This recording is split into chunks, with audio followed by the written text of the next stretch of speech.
Today, we are taking a practical look at how to transfer your data to a new Android phone. Goal: move to a new Android phone without assuming that everything is one transfer. The Android Setup Assistant can copy many accounts, apps, messages, settings, and media, but authenticator data, eSIM, banking apps, local files, work profiles, and some app histories may require separate steps. Keep the old phone intact until the new one passes a complete verification. Update and back up the old phone first. Charge both devices and connect them to stable Wi-Fi. During first setup on the new phone, choose to copy apps and data. Use a cable when available, otherwise use the supported wireless transfer. Sign in with the same Google account and follow on-screen prompts.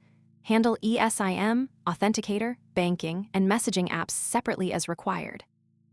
Verify the new phone before erasing the old one.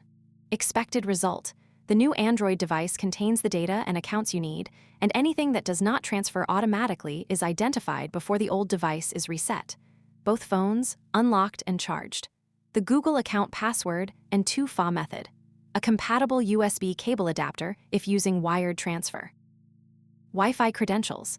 Carrier access for eSIM or SIM activation. Run pending Android app updates when practical, finish photo synchronization, and make an independent backup of irreplaceable files. Confirm the old phone is not the only device holding your authenticator or recovery codes. A transfer is easier when it is a copy from a healthy source, not a race against a failing battery or damaged storage. The best time to copy data is normally during initial setup of the new phone. Android asks whether you want to copy apps and data. A cable can be faster and more predictable for large libraries, while wireless transfer is convenient when compatible. Follow the prompts shown by the devices rather than a screenshot from a different manufacturer. Use each messaging app's official transfer mechanism. Some services store cloud backups, others use device-to-device transfer, and some deliberately keep limited server-side history.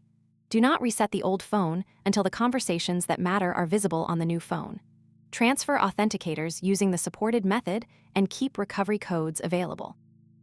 Verify the password manager has synchronized and can unlock on the new device.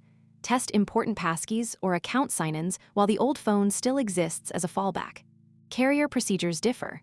Some eSIMs transfer during setup, others require a QR code, carrier app, or support intervention. Do not erase the old eSIM until calls, SMS, and mobile data work on the new phone unless your carrier explicitly instructs you to. Make and receive a call. Receive SMS if you use them.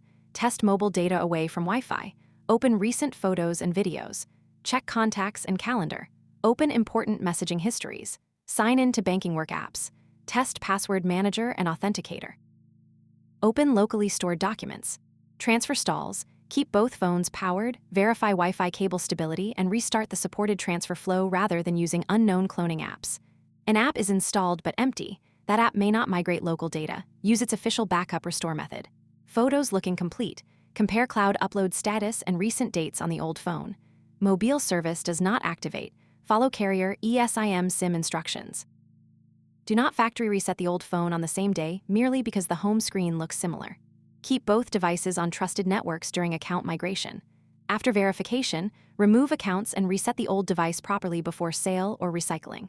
A cable is often faster and less sensitive to Wi-Fi interruptions, but both supported methods can work. Not always. Security-sensitive apps frequently require a fresh sign-in or device registration. Some manufacturers provide later migration tools, but the most complete Android copy flow is commonly offered during initial setup.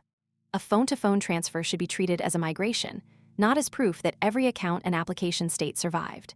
Check the photo count and several old albums, open downloaded offline files, confirm contacts from more than one source account, verify calendar entries, and inspect messaging apps that use their own backup transfer systems. Open 2 important documents downloaded locally. Verify password manager and MFA access without logging out of the old phone. Check which apps signal other messenger history using each app's supported migration flow.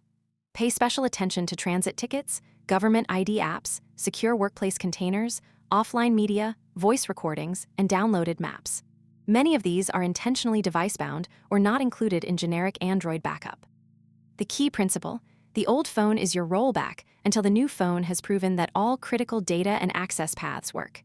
For more details, read the complete article on the blog.